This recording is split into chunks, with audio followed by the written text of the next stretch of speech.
What if I told you the band behind one of FM radio's most beloved love songs was actually a secret supergroup, built from the ruins of the Byrds and the Gram Parsons circle? Their debut went gold faster than any record in their label's history. Then 3 founding members who despised each other began tearing it apart from the inside. One walked off a tour bus and never came back. Another drank himself to nothing. This is the rise and fall of Firefall. Before Firefall ever existed, its future members had already lived entire careers.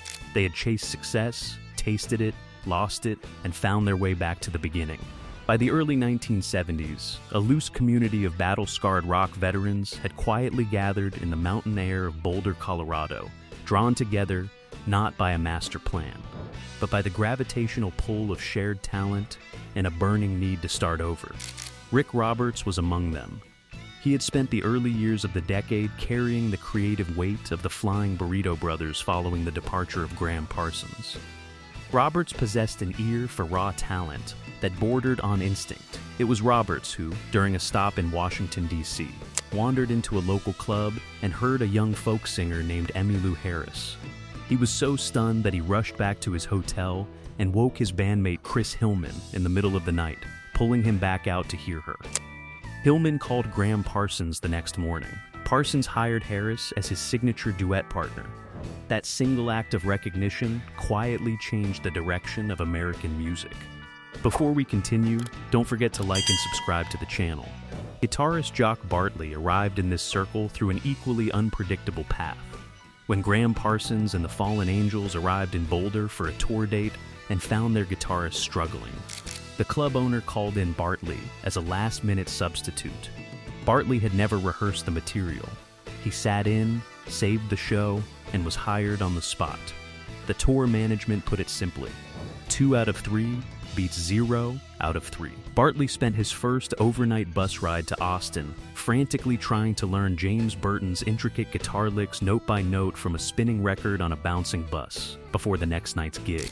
Bass player Mark Andes had retreated to the Colorado mountains to escape the exhausting pressure of the California music scene. Singer-songwriter Larry Burnett was driving a cab in Washington, D.C., performing at night at a local club, waiting for something to change. Roberts flew him to Boulder, and within their very first week of rehearsals, before the band even had a name or a drummer, the 2 songwriters worked through 25 fully realized original compositions. Songs like Mexico, Livin' Ain't Livin', and Cinderella emerged from that initial week of mountain air creativity. On the recommendation of Chris Hillman, they completed the lineup by recruiting legendary drummer Michael Clark, who had anchored the Byrds and later the Flying Burrito Brothers. What assembled in Boulder was not a startup. It was a supergroup hiding in plain sight. Veterans of the Byrds, the Flying Burrito Brothers, Spirit, and the Gram Parsons circle, gathering with a vault of original songs and a quiet burning hunger for one more chance. They called themselves Firefall. The break came suddenly, from an unlikely emergency.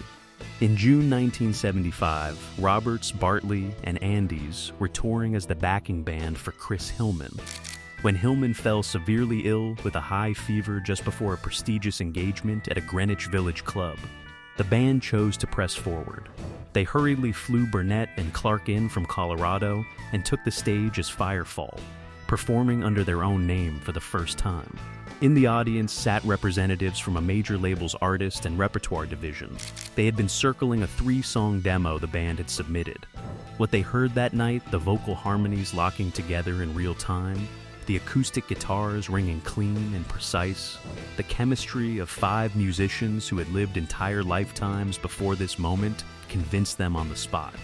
The label offered Firefall a long-term recording contract before the night was over. They entered a studio in Miami under producer Jim Mason. Roberts brought in an old high school friend named David Muse to add instrumental textures.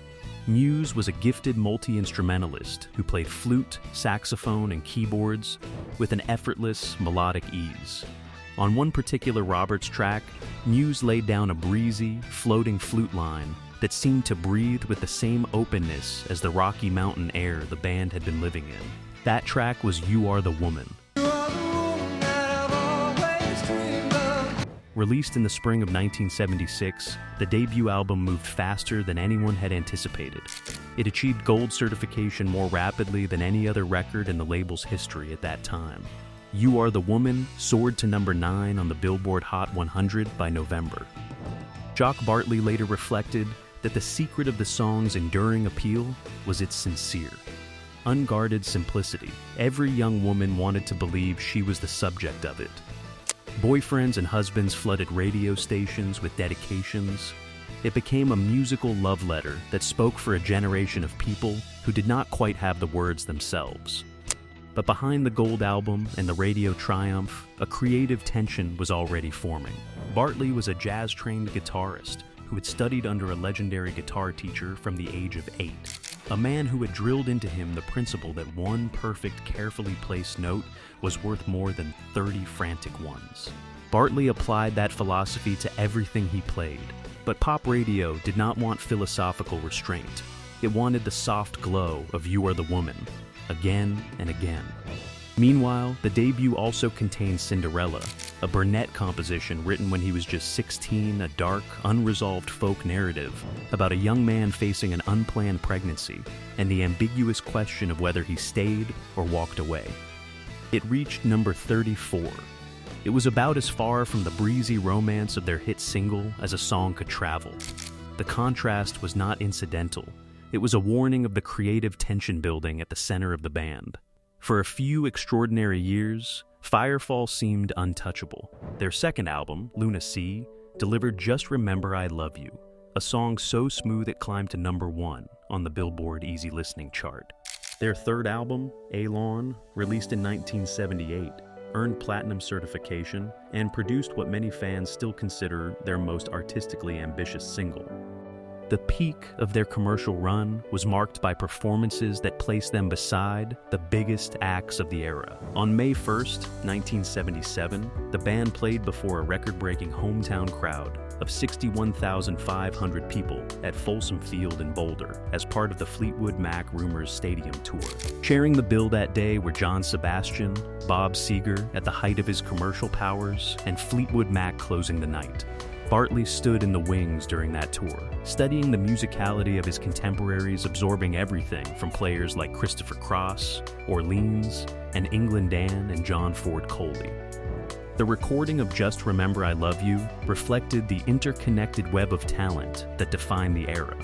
Roberts recruited Timothy Schmidt to sing the high, delicate backing harmonies.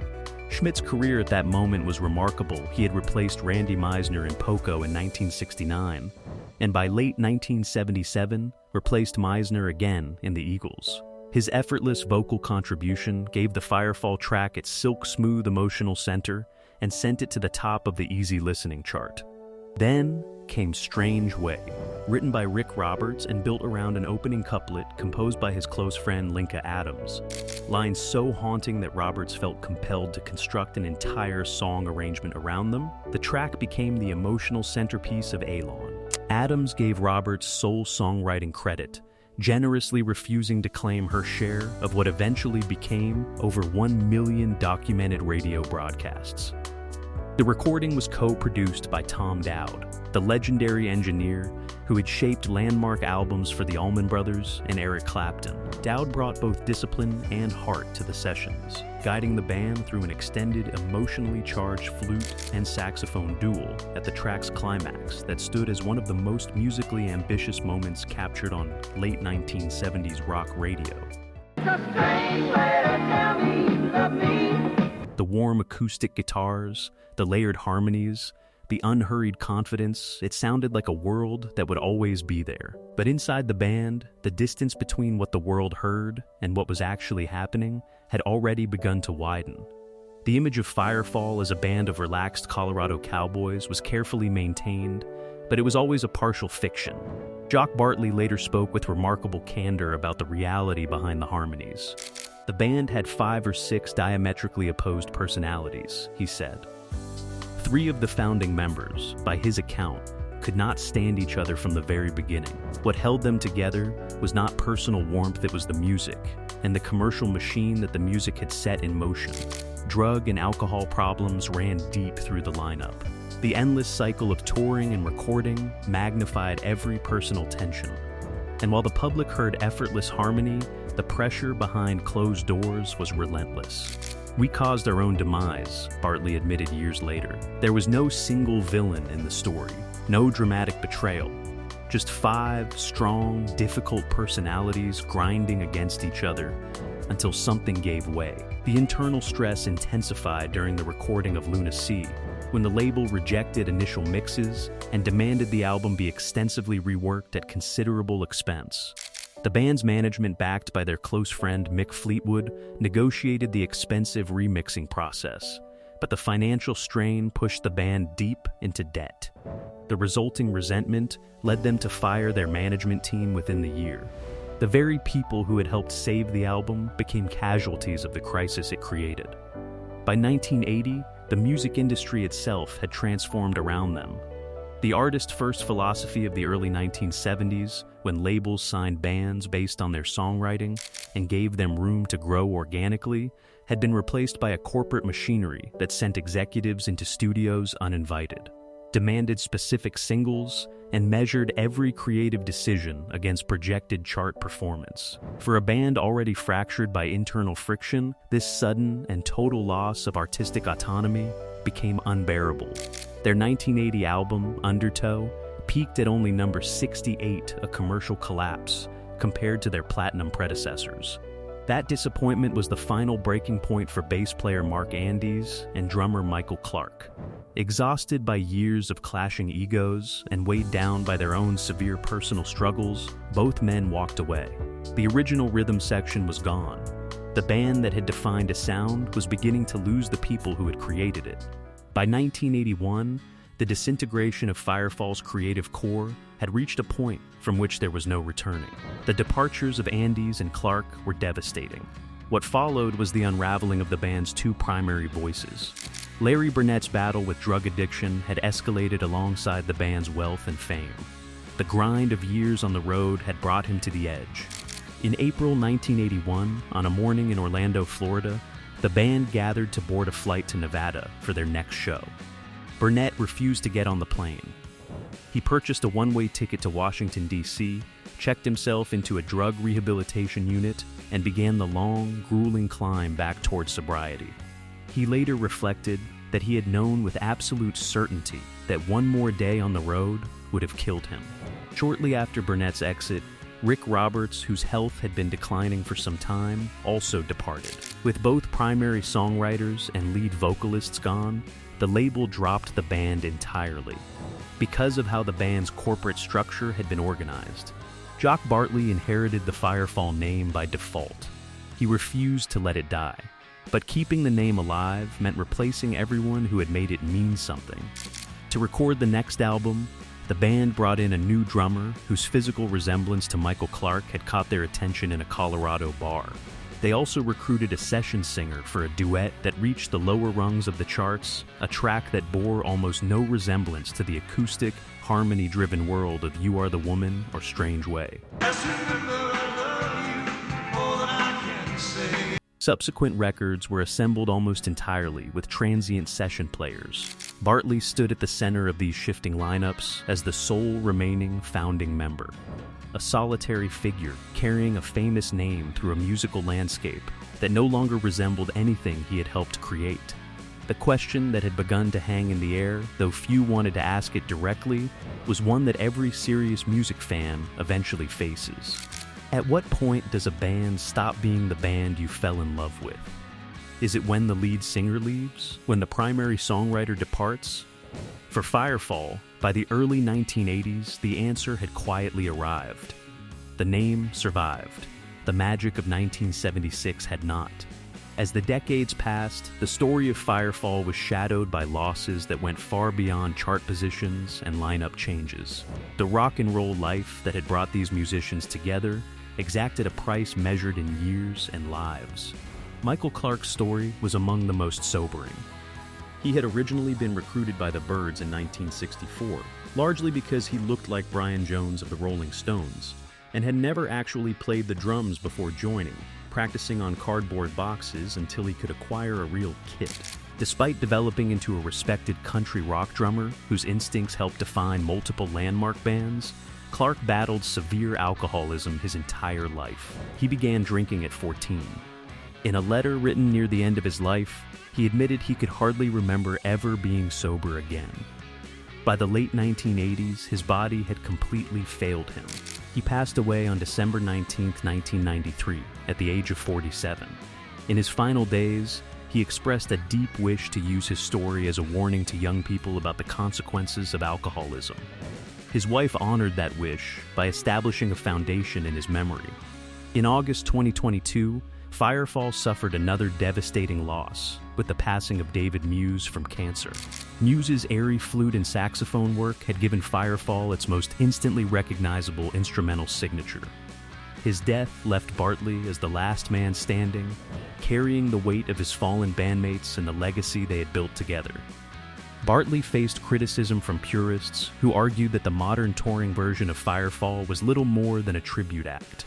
He consistently defended his decision to keep going, noting that with Clark and Muse deceased, and Roberts and Burnett physically unable to perform, his sole obligation was simply to keep these beautiful and historic songs alive for the people who loved them and remembered where they were when they first heard them.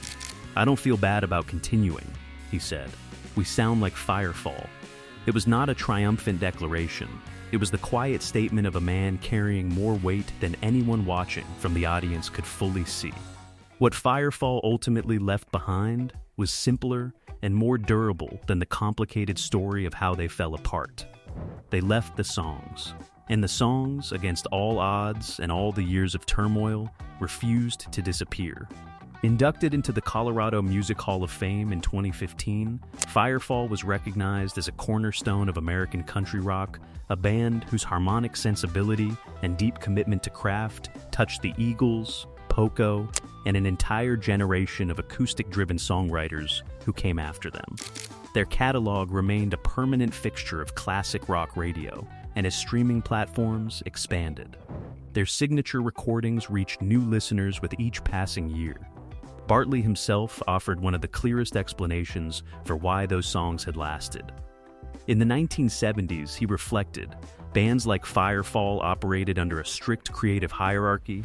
The song always came first, the singer second, and the band third. That total commitment to melody, lyric, and harmonic arrangement was the reason these recordings had survived for nearly half a century. In 2023, the band released Friends and Family, a tribute album where the surviving lineup recorded songs from the artists they had shared the road with during their peak years: Fleetwood Mac, the Doobie Brothers, the Beach Boys. A sequel followed in 2025. The sessions brought in extraordinary collaborators, including country icon Wynonna Judd, original Heart guitarist Howard Leese, and guitar virtuoso John Jorgensen. Throughout it all, Bartley maintained the fierce respect for the music of his generation that had always defined him. When producers suggested covering a track inseparably linked to a legendary late drummer, he flatly refused. Some songs, he believed, belonged only to the voices that first made them live. Firefall's story is not about collapse. It is about survival, and the quiet cost that survival carries. They captured something rare and real in the mountain air of Boulder, a sound built from genuine craft, genuine harmony, and hard-earned second chances. The humans who built it scattered, struggled, and in some cases did not make it through. But the music they left behind proved indestructible. What's your memory of hearing Firefall for the first time? Drop it in the comments below, and don't forget to like and subscribe for more stories from rock's golden era.